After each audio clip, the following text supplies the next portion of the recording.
atau kepadatan penduduk misalnya.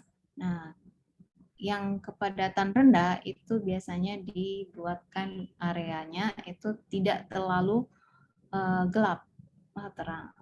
Terus sampai tertinggi, kepadatan tertinggi itu dibuatkan arsiran yang gelap ya, seperti ini ya.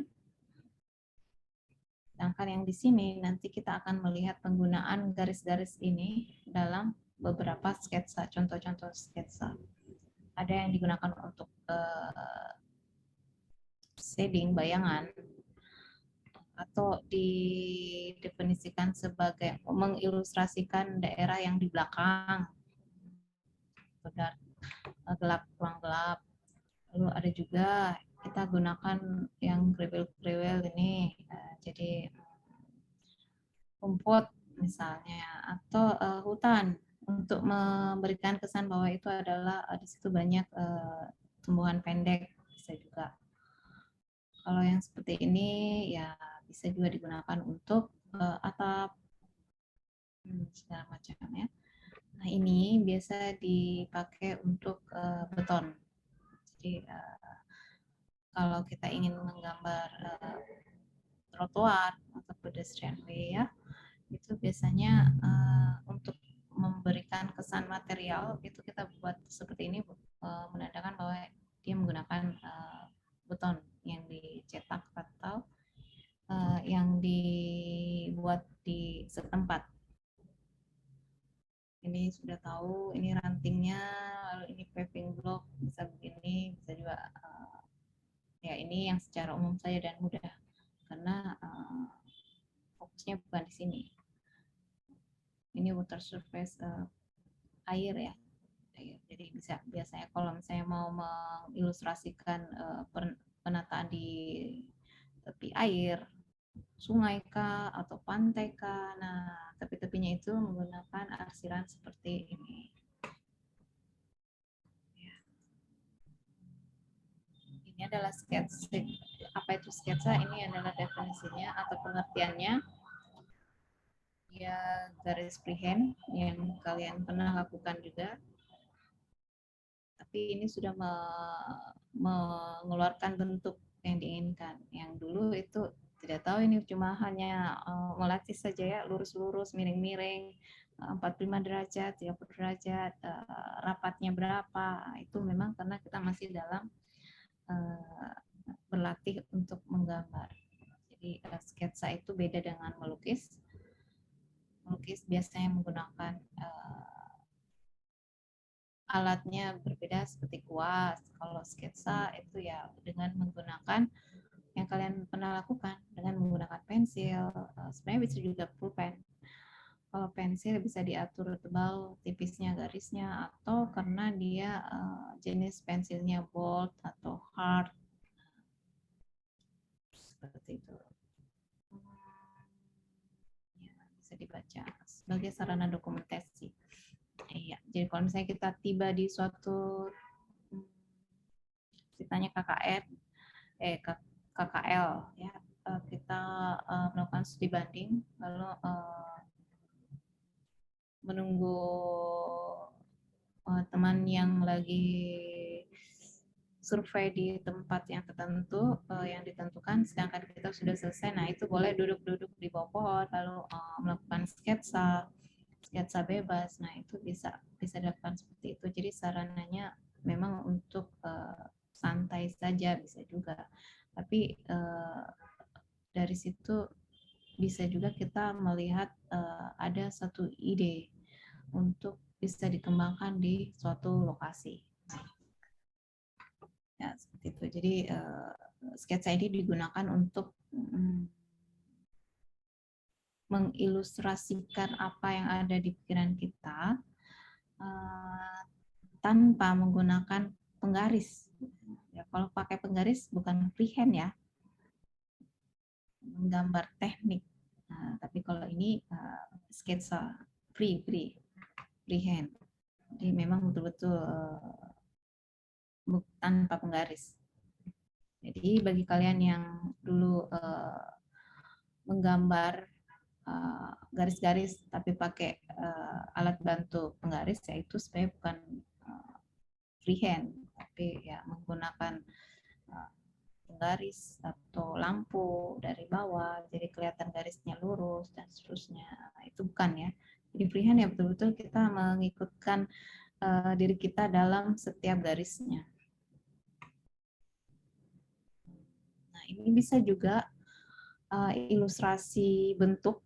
Jadi apakah itu ada proporsi manusianya atau hanya bangunan saja, atau street furniture atau streetscape ya, atau memperlihatkan begitu banyak kredit di jalanan. Itu bisa ilustrasi seperti itu. Bisa juga kita sketsa membentuk skema, bisa. Jadi biasanya kan kita menggunakan flowchart atau bisa juga di Word. Bisa juga memang khusus aplikasi, ada aplikasi untuk flowchart, itu bisa juga digunakan untuk menghasilkan misalnya kayak kerangka pikir, struktur organisasi, itu menggunakan ini. Nah, di sini ini bisa kita terapkan di dalam sketsa. Kenapa? Sebelum kita membakukan sesuatu seperti skema, itu kita sebenarnya kita melakukan suatu transformasi konsep. Jadi dari pikiran lalu dituangkan dalam kertas biasa saja, lalu kita membuat sketsa-sketsa, lalu setelah itu kita menggambar di aplikasi komputer. Kalau biasa kalau perencana atau perencana kota atau perancang kota, sebelum merencana atau sebelum merancang suatu kawasan, dia coret-coret dulu di kertas dengan sketsa-sketsa. Jadi tidak langsung menggambar di GIS atau menggambar di AutoCAD, saya kalau pakai AutoCAD, atau langsung dipetakan begitu, tidak. Tapi dia butuh satu kertas untuk menuangkan idenya. Nah, itu akan terjadi jika kita ingin menerapkan suatu konsep perencanaan.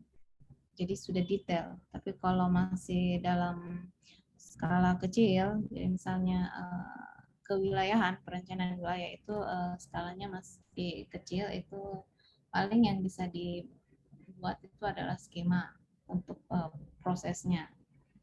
Program-program yang dikeluarkan itu dibikinkan skemanya dengan sketsa, bisa.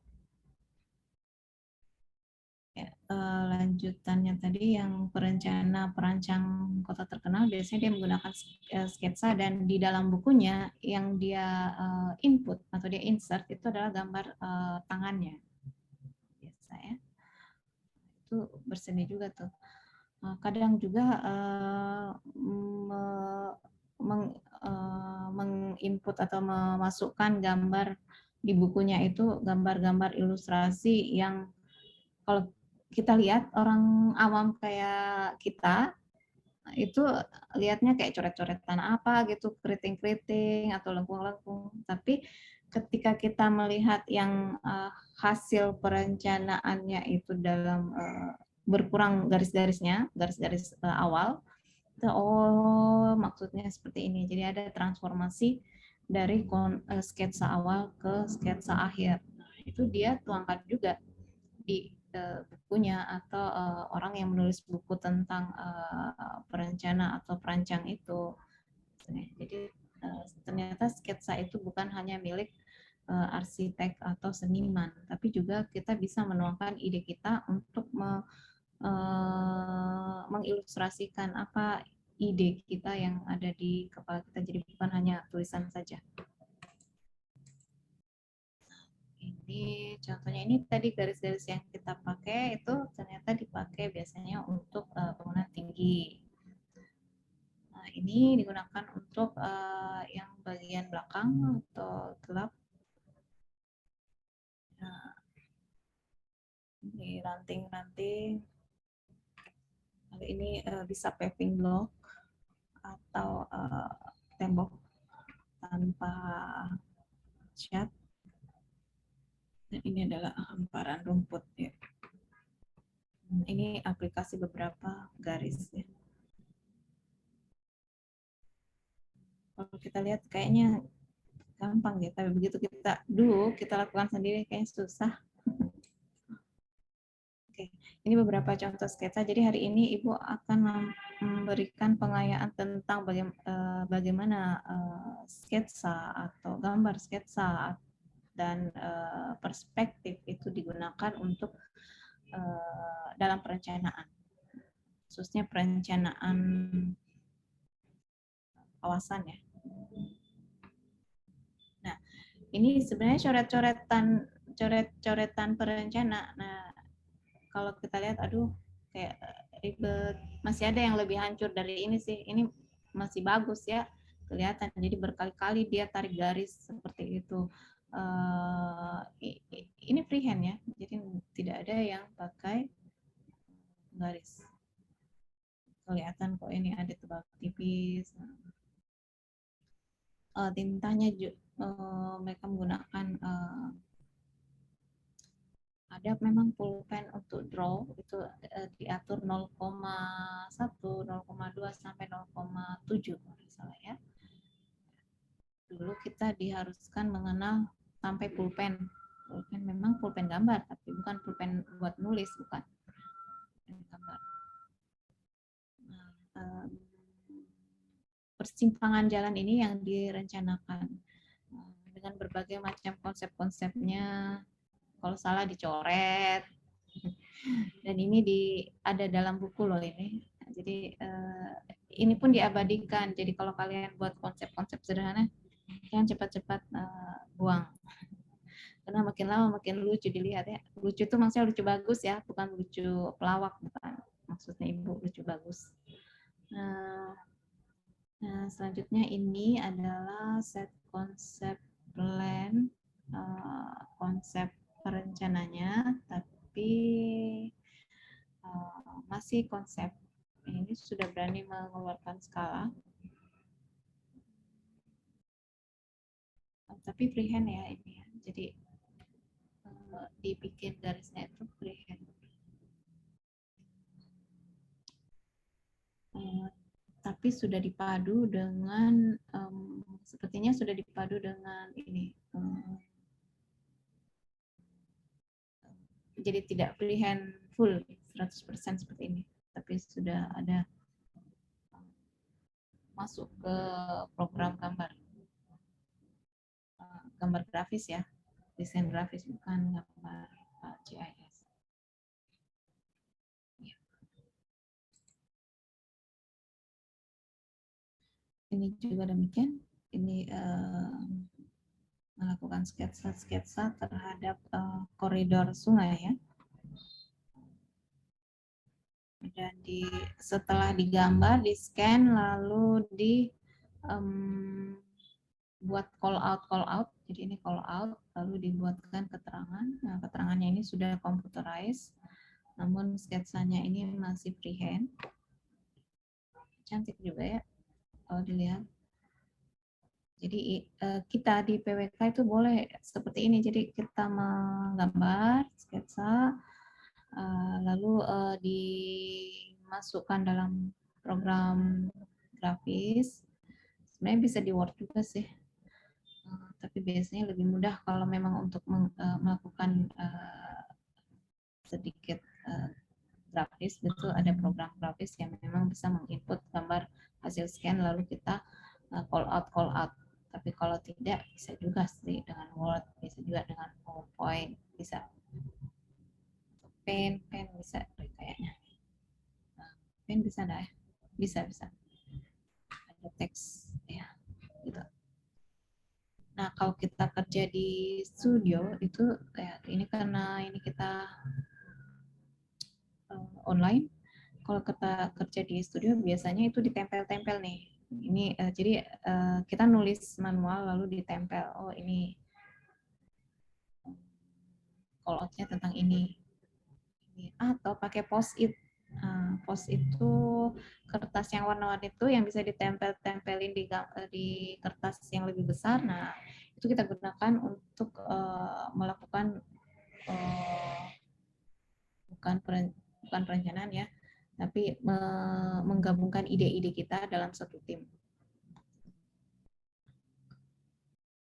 Tapi bisa juga kerja sendiri sih. Terus nanti kita cek sama-sama untuk dalam satu tim. Nah ya pekerjaan perencanaan itu sebenarnya bukan pekerjaan satu orang, tapi pekerjaan satu tim. Cuma kalau TA ya memang harusnya dikerjakan satu orang. Oke, gitu ya.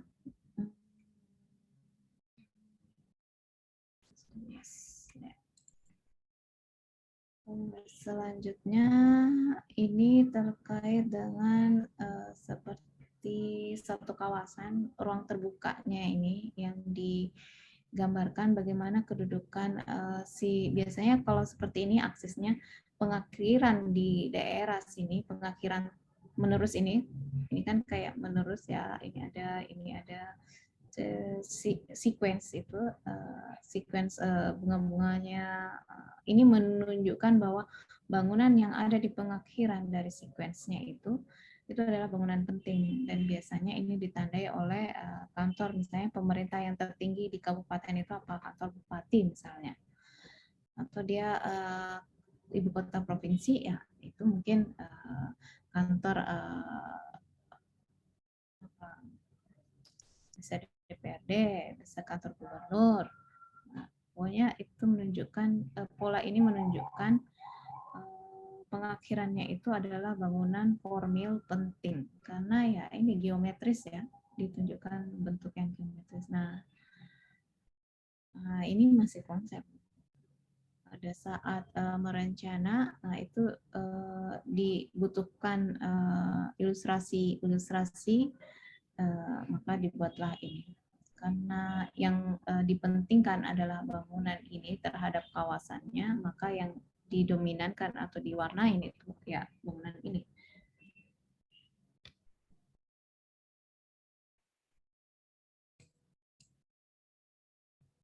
Berikutnya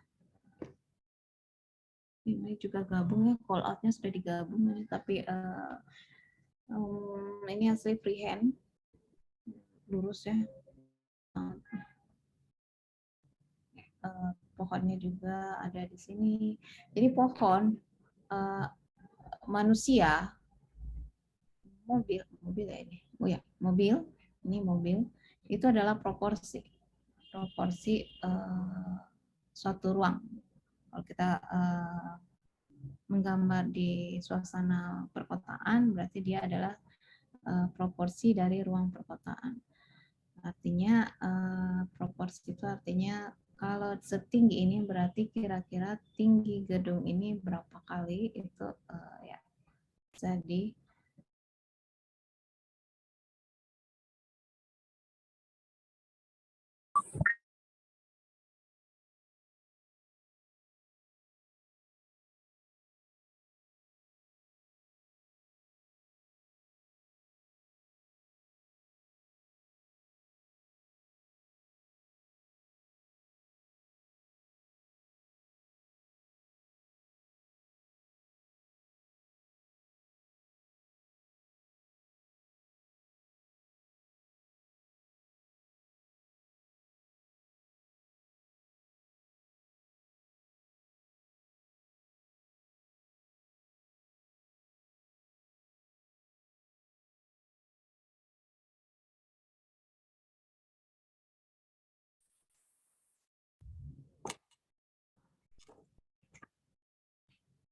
sorry keluar ya Ibu tadi ya. Ini sorry ini soalnya pakai HP, pakai kuota jadi agak sering keluar. Oke. Ini sudah tadi ya. Ini untuk pengkayaan kalian ya, sketsa itu seperti apa. Jadi suasananya yang mau diperlihatkan di sini. Bagaimana plaza-plazanya, terus ruang terbukanya, memisahkan antara jalan dengan ruang pejalan, jalan kendaraan dengan jalan sepeda dan orang. Jadi di beberapa negara yang maju itu karena banyak yang pengguna sepeda, biasanya sepeda itu dibolehkan untuk berada di ruang pejalan karena memang di negara-negara maju biasanya trotoar atau ruang pejalan apa sih namanya pedestrian way-nya itu lebar karena memang orang senangnya berjalan. Berbeda dengan kita itu kalau bisa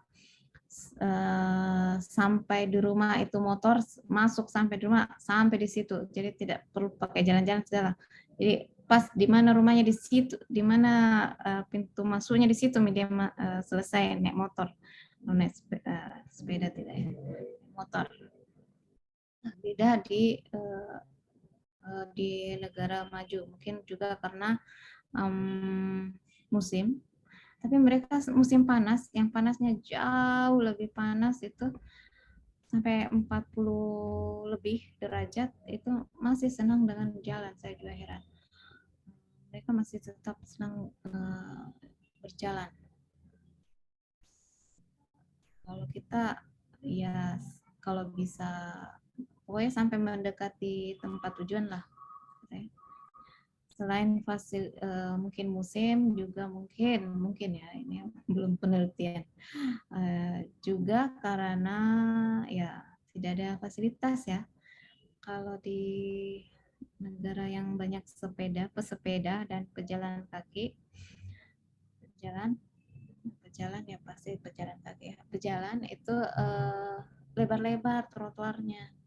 Malah kadang ada yang lebar sekali trotoarnya, sedangkan untuk kendaraan itu tidak lebar, tidak selebar untuk berjalan. Dan biasanya kalau lebar itu ada khusus untuk sepeda, ada khusus untuk berjalan. Tapi kalau agak sempit, misalnya hanya bisa dilalui oleh satu sepeda dan 2 orang bergandengan jalan, itu biasanya digabung saja. Ya, ya seperti itu ya. Dan juga mereka budayanya kalau kendaraan besar akan mengalah ke kendaraan yang lebih kecil.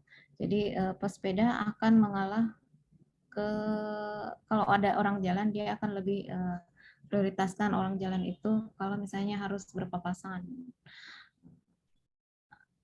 Begitu pula dengan mobil dengan sepeda. Motor juga ada.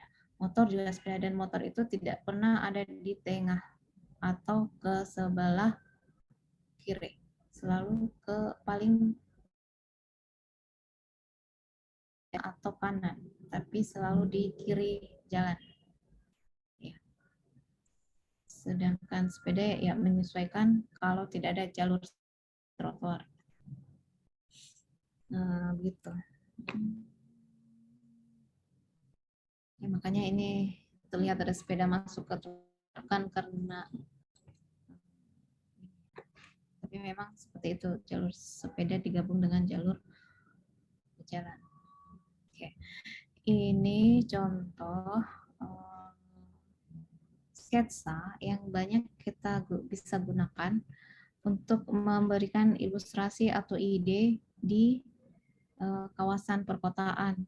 Jadi misalnya ini untuk street furniture, di mana sebaiknya disatukan. Misalnya ini konsepnya menyatukan atau ya menyatukan signage sama perabot jalan semua. Nah itu bisa digunakan ini. Misalnya lampu tiangnya ini masih kosong, nah itu kita gabung dengan signage informasi.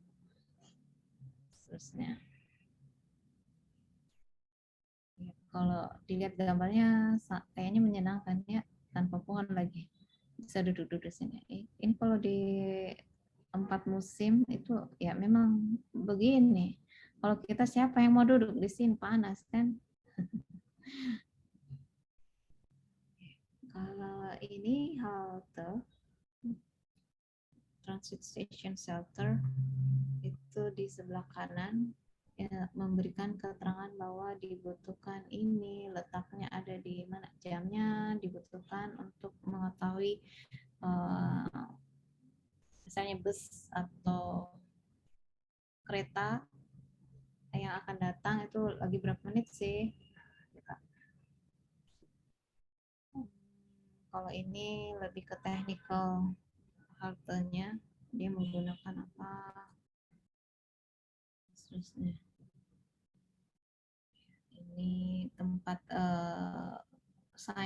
signage, tempat papan penunjuk arah, misalnya ke sana itu ke Maros seterusnya. Ini ruang perkotaannya, ini ada bollards.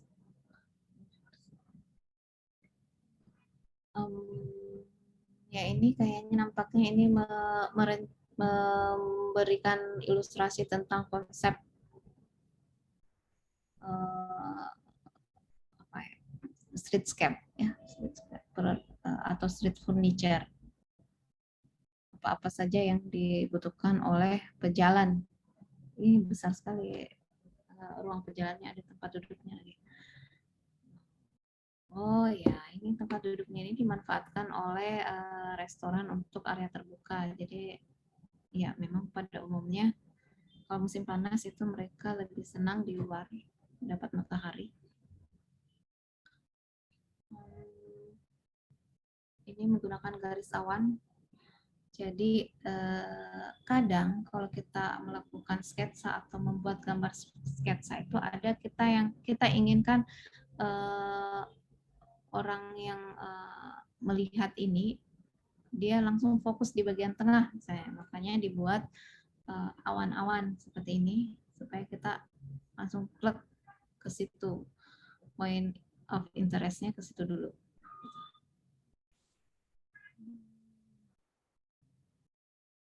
Ya, gitu.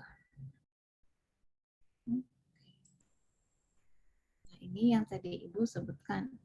Tidak selamanya kita lakukan sketsa itu dengan menggambar bentuk, apakah itu ada manusianya, ini jadi proporsi ya. Jadi jangan salah proporsi. Misalnya ini busnya tinggi sekali atau pendek sekali, sedangkan orangnya itu tidak sesuai dengan orang yang ada di sekitar itu. Jadi makin ke sini, makin ke dekat garis gambar ini, kalau ada gambar orang itu dia makin besar, jadi dia berbentuk perspektif gambarnya.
ini adalah contoh dia sketsa, tapi isi konsep. Nah, ini kita bisa lakukan. Kalau kayak kita ini jago nih di sini, PWK ini jago konsep. Nah, ini bisa ternyata dilakukan dengan sketsa. Kita belajar menulis lurus dengan, walaupun ini bukan tulisan balok semua ya. Biasanya kalau tulisan balok atau tulisan kapital semua itu baru bagus tulisannya. Kalau tulisan biasa yang ada tulisan kecilnya udah bagus. Ini jadi latihan menulis, kalau mau seperti ini berarti latihan menulis. Makin pewarnaan juga terlihat sama garisnya. Jadi makin ke sini itu makin rapat garisnya, dan warnanya pun bergradasi. Ini namanya gradasi.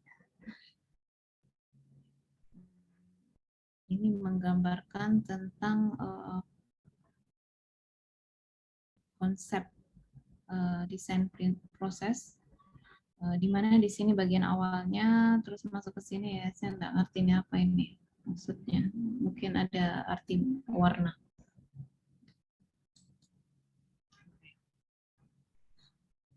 Nah, ini biasanya kita lakukan. Nah, kalian juga nanti suatu saat kalau berkecimpung di perencanaan atau di apakah itu public hearing atau focus group discussion atau rembuk ya, forum untuk rembuk itu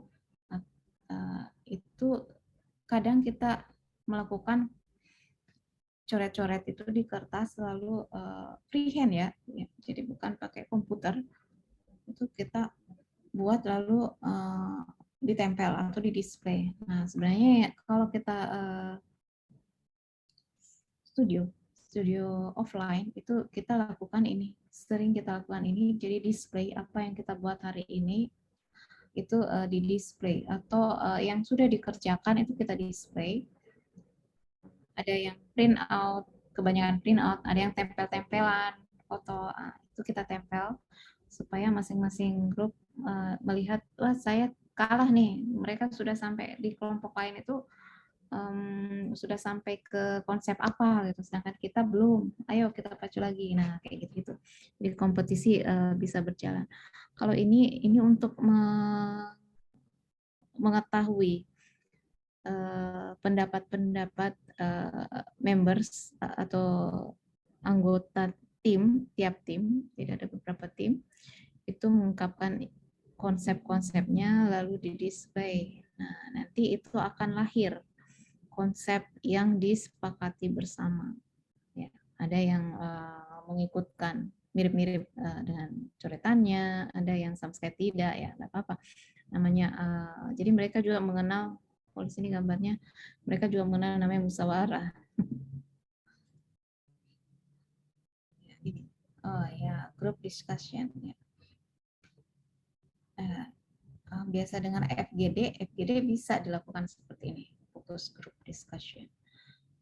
Jadi ini ceritanya lagi memfasilitasi apa yang diinginkan atau apa yang menjadi ide, tapi dalam bentuk ini ya, konsep-konsep bukan bangunan gitu, tapi kayaknya ini melakukan sketsa untuk proses atau prosedur. Oke, itu tadi yang sketsa. Yang kita bisa lakukan adalah untuk PWK kebanyakan di sini, di konsep-konsep ruang-ruang perkotaan seperti ini yang sederhana saja. Ini nggak usah ini. Tapi kadang ada juga yang PWK itu pandai menggambar ya, menggunakan teknik gambar dengan menggunakan pensil atau pulpen. Tapi pulpennya itu memang untuk gambar. Karena kalau ballpoint itu suka macet di tengah jalan atau tiba-tiba tintanya besar. Begitulah ballpoint. Biasa tergantung juga mahal atau murahnya. Lanjut, ini kita masuk ke perspektif ya. Tadi sketsa sudah. Perspektif itu adalah gambar yang memberikan kesan 3 dimensi. Kalau yang ini semua tadi itu, walaupun dia ya kayak 3 dimensi gitu, tapi itu masih kategori 2 dimensi nih, 2 dimensi ya. Nah, ini 3 dimensi sih. Ini masuk 3 dimensi. Tapi kita akan lihat bedanya dengan mana tadi, ini perspektif apa. Ini semua termasuk ke varian jenis presentasi atau display secara visual dan masuk ke gambar teknik. Gambar teknik. Kalau tadi agak bebas ya, sketsa. Nah, ini adalah menggambar teknik. Masuk ke gambar teknik karena mempunyai aturan-aturan. Jadi misalnya VP atau finishing point, atau kita biasanya bilangnya titik hilang. Kalau di gambar ini sebenarnya tidak ada titiknya ini.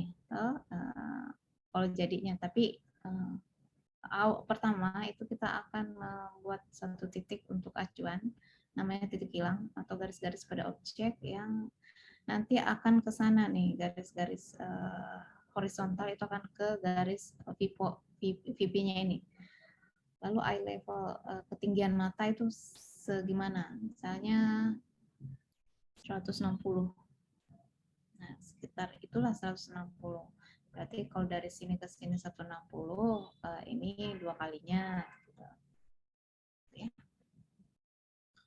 Jadi ada 2, paling tidak ada sebagai proporsi eye level dan VP atau titik hilang lah. Oke, ini adalah jenis perspektif. Sekali lagi, biasanya untuk PWK ini bukan kewajiban kita harus membuat ini untuk memperlihatkan ide kita, tapi kalau di arsitek ini harus tahu, ini harus mampu. Kita tidak, ini salah satu cara untuk mendisplaykan ide. Ini VP, jangan lupa ini adalah titik hilang. Jadi ada yang 2 titik hilangnya, ada yang 1 titiknya, ada yang 3. Nah ini 3, 1, 2, 3. Yang paling banyak itu 2, kalau dia gambarnya perlihatkan sudut atau ruang yang lebih luas dibandingkan yang di sini. Kalau yang di sini nih satu sisi atau satu area saja, tidak terlalu besar luasan gambarnya dibandingkan ini. Sedangkan yang 3 titik hilang ini biasanya ada yang ingin ditonjolkan pada suatu kawasan atau biasanya sih bangunan tinggi. Apakah dia kelihatan atasnya atau bagian bawahnya? Oke, kita masuk. Ini bagi yang tertarik dengan gambar-gambar perspektif ya. Jadi, bisa juga sebenarnya kalian menggunakan program atau aplikasi sih 3D, SketchUp, atau kalau lebih pro lagi ya 3D Max gitu. Mahal itu. Ya, dulu memang kalau aplikasi yang awal banget dan memang untuk digunakan untuk menggambar bentuk 3 dimensi itu memang yang terkenalnya adalah 3D Max, tapi karena mahalnya maka muncullah beberapa aplikasi yang lebih mudah dioperasikan dan lebih murah. Ya, SketchUp atau Sketch. Ini satu poin. Nah, ini tadi yang poinnya. Nah, si mbaknya ini jadi finishing point atau eye level atau tinggi mata atau biasa kita sebut horizon. Oke, kita pakai horizon saja. Ini horizon, lalu yang ini VP-nya atau titik hilang. Paling tidak yang itu dulu diketahui. Nah, kita akan menggambar. Jadi kalian bisa juga menggunakan foto. Kalau mau keren-keren gitu kesannya sketsa bisa juga dari foto. Tapi kalau tidak mau foto saja ya oke. Pilihan sih, sebenarnya pilihan saja itu. Semua yang ada di ketinggian di sini itu akan terlihat garis lurus. Jadi kalau saja ya ada garis bangunan ini memiliki garis jendela itu di sini, nah itu akan garis saja gitu. Nah ini garis lantainya tuh naik tuh ya, garis atapnya dari sini menuju ke titik ini. Itu juga prinsipnya ya, garis horizontal datar, titik lenyap berada di horizontal ya, kayaknya semua begitu kecuali yang tiga dimensi deh. Oke, kita coba cek. Nah ini dia. Oh ya, maksudnya ibu tampilkan yang ini ya. Oke, apa-apa. Jadi kalau yang ini titik hilangnya ada di sini di belakang mobil nih. Terus ketinggian mata adalah atau horizonnya adalah ini. Salam. Sebentar ya, nggak punya gangguan.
Ya, kita lanjutkan ya. Sampai di mana tadi ya? Oh ini. Ceritanya kita sketsa-sketsa ini ya. Ini yang jadi. Ini titik hilangnya ada di sini tadi. Semua yang gambarnya, kalau kita lihat, kita bayangkan ada berada di situ, itu dia berbentuk garis lurus. Ini kan tingginya sama nih. Nah, itu mengikuti garis titik hilang.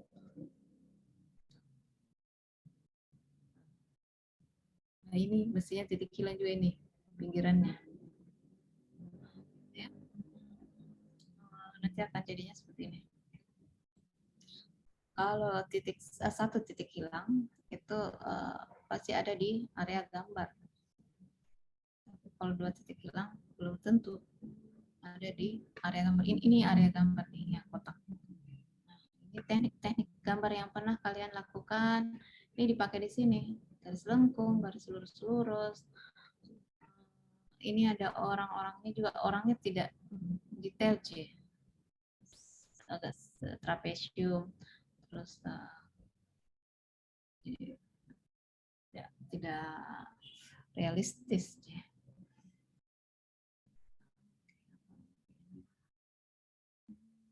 Horizon line dan oke.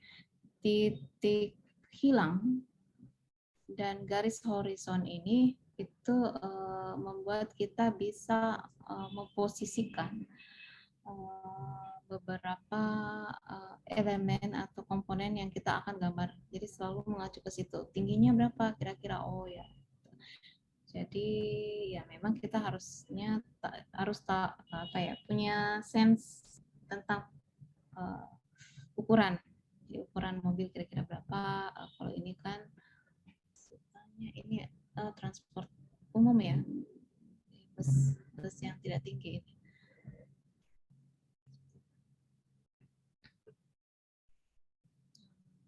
Kita lihat lagi, ini masih satu titik hilangnya. Satu titik hilangnya itu ada di sini. Setinggi mata atau horizon itu ada di sini. Kalau yang tadi itu di luar bangunan, kalau ini ingin tampilkan bangunannya, biasanya arsitek ini ya. Nah, kalian juga bisa sih, kalau misalnya membuat panduan bangunan setempat, misalnya di kawasan cagar budaya, nah itu bisa menggambar bentuk jendela misalnya yang harusnya senada dengan bangunan kolonial yang dilestarikan. Nah, di sini kita butuh sketsa dulu, baru digambar. Kalau mau digambar di aplikasi atau program, nah baru dipindahkan.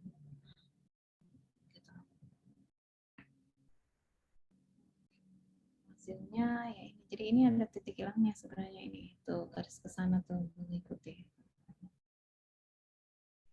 Makin mendekati titik hilang itu makin kecil objeknya. Dengan kalau sama ukurannya, realnya sama, itu dia makin kecil. Ini masih satu titik hilang. Jadi bisa digunakan untuk satu bangunan, dalam bangunan, bisa juga di trotoar atau jalur pejalan atau ruang terbuka.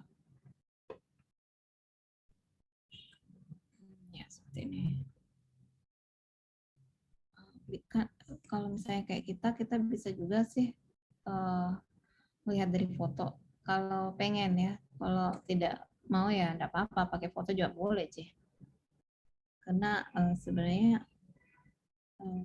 dengan freehand itu sebenarnya melatih kita untuk menuangkan ide. Jadi dalam menarik garis itu ada ide sebenarnya di situ.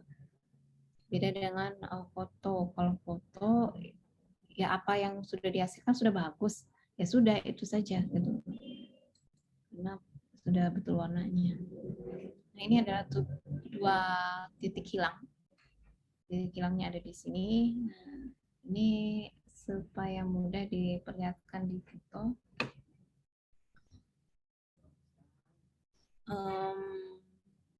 Yang garis ini juga dibutuhkan kalau dua titik hilang. Ini jadi ada 1-2 titik hilang ditambah garis horizon di setinggi mata manusia. Kalau memang mau pakai mata manusia, kalau mata burung berarti agak di atas. Ini adalah sudut sudutnya di mana. Karena dengan 2 titik hilang ini akan ketemu garis-garis di sini. Ini adalah prinsipnya, bisa baca. Oke, ini dia kita gambarnya. Ini VP-nya tadi titik ini VP-nya 1, 2 di sini VP.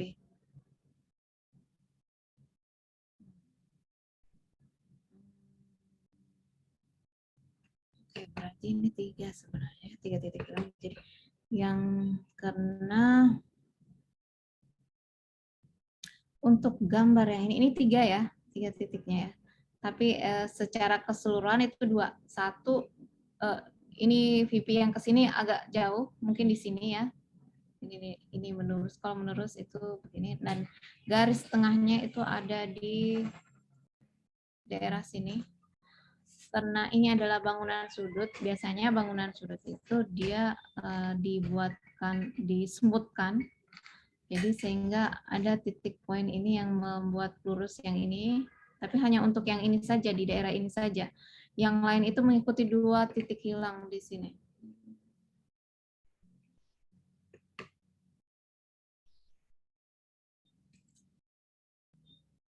Bagaimana dengan 3 titik hilang?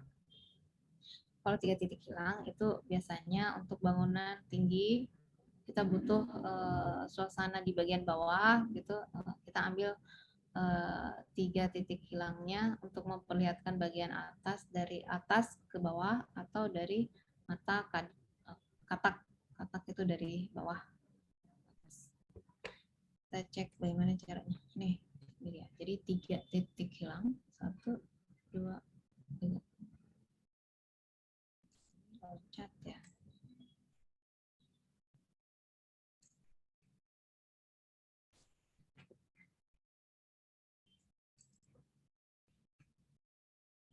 Jadi boleh titik yang ketiga ini boleh ke bawah, boleh ke atas. Kalau dia di bawah akan kelihatan bagian atas objek. Kalau titiknya ini ditarik ke atas, berarti akan kelihatan di bagian bawahnya lebih besar.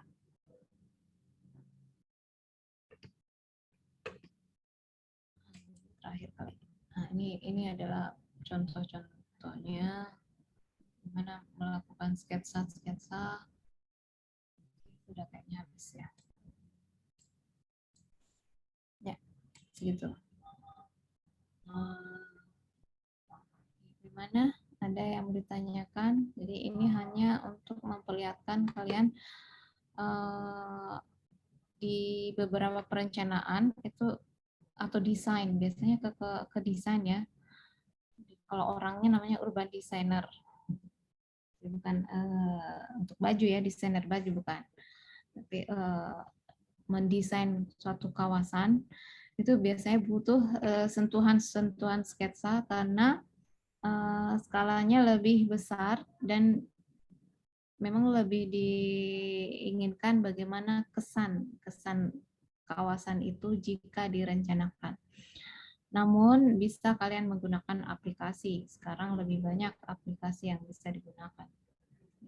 Bagian kita tidak mewajibkan di PWK, kita tidak mewajibkan untuk mampu sketsa, tapi harus mengerti juga kenapa itu kalau misalnya no computer, maksudnya tidak dalam kondisi kita bersama komputer atau iPad atau handphone yang besar layarnya sehingga kita atau baterai habis misalnya, jadi tidak bisa motret dan seterusnya itu, nah kita menggunakan sketsa saja.